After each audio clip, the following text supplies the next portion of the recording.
Dodger fan. Being a fan has transcended all the way to Boston here.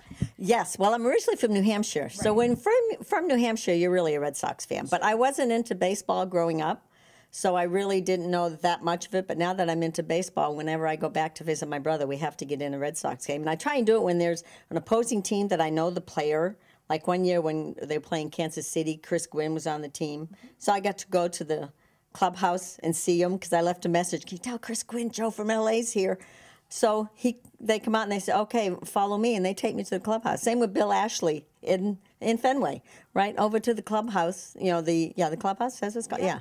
And, you know, walk into the clubhouse and they say, what are you doing here? How did I see you? What do you think I'm doing here? Oh, my Lord. So it's fun to go when there's at least someone there that you know. Right. And I follow the Red Sox, but not well enough to know all the players. I knew certain ones that are, you know, the favorites, like, you know, back then Johnny Damon and Manny and Nomar and those guys. Yeah. But, well, I don't know, I knew pretty much, a lot of them. But anyway, it's not as much fun because you don't see them all the time. Sure. Whereas the ones that you've connected with the Dodgers, they're always happy to see you. They're always, most of the time, they're surprised. Now they're not. They go, oh, she'll show up anywhere.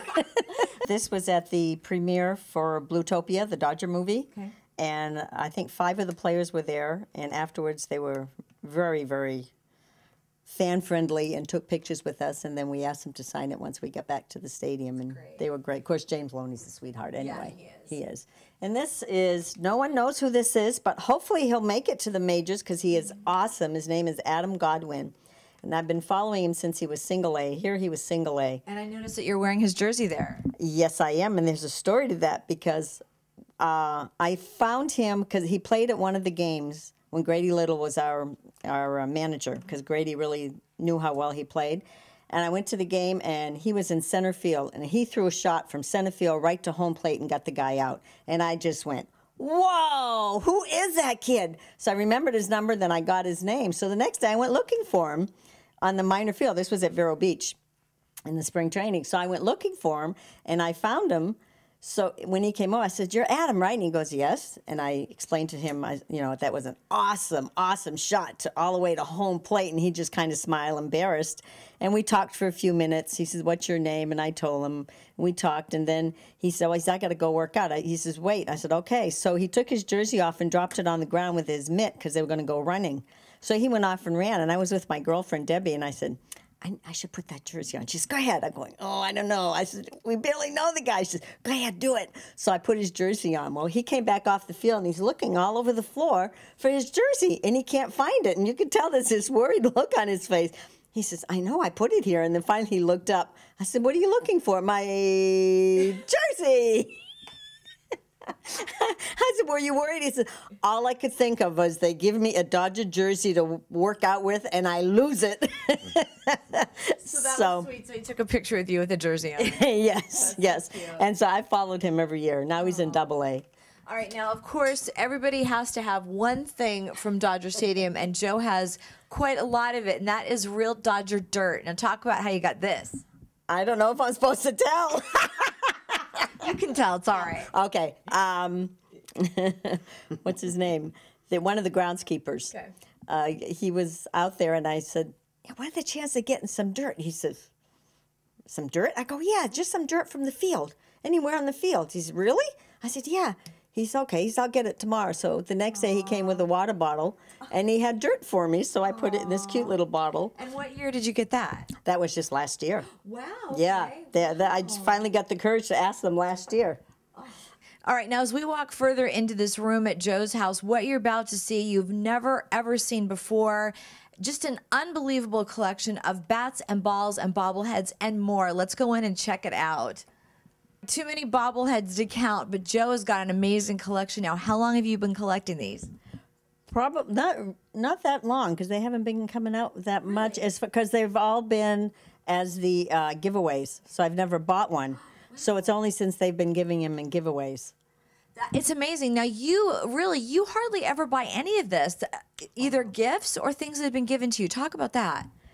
It's mostly things that have been given to me, like later when you'll see the baseballs. The baseballs were all given to me. The bobbleheads were all giveaways. And if you notice on the bobbleheads, there's a baseball in a case next to it, and that's the baseball that belongs to that bobblehead player that he's autographed and I've put next to the bobblehead. But again, I haven't bought those balls. The players have actually given me the balls. Now, do they each have a ball with them, or the bobbleheads?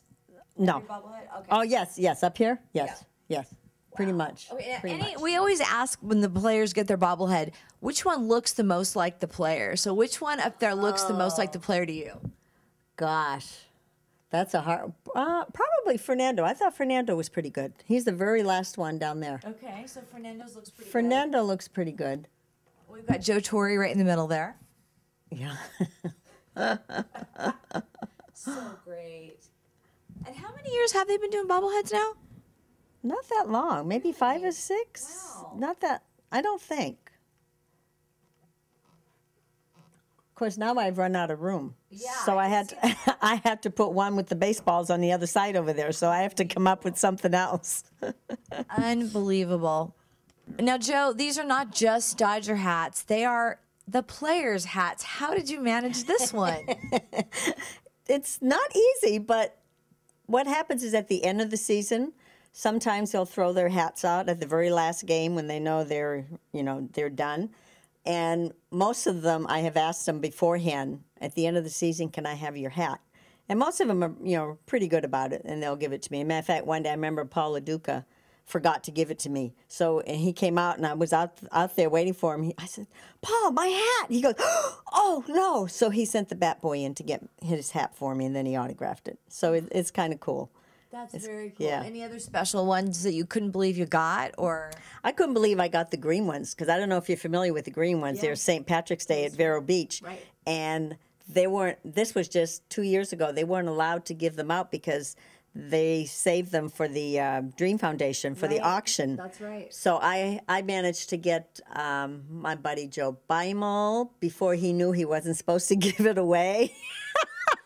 Because I saw him on the practice field, and I asked him, I said, after the game, can I have your hat? And he looked at me, he says, do you want it now? I'm not playing tonight. So sure. So I took his hat. If you'll notice the hats on the ends that are hanging down, unfortunately, they're both angel hats, but they're all autographs from different years of spring training. And see how many autographs you can get at spring training versus during the season. Amazing. There's some Dodger hats behind me at the bobbleheads that are from spring training as well. So now, do you get them per season as far as like the whole team on it, or? Yes, I try and get as many as I can per season on it. And how many years did you spend going to Vero Beach, Joe? Unfortunately, I only went 4 times. 4 times. It was amazing. It's baseball heaven. As a matter of fact, even Mike Scioscia, not being a Dodger anymore, when he found out I was going for the first time, he says, that's baseball heaven. He says, you'll have fun. So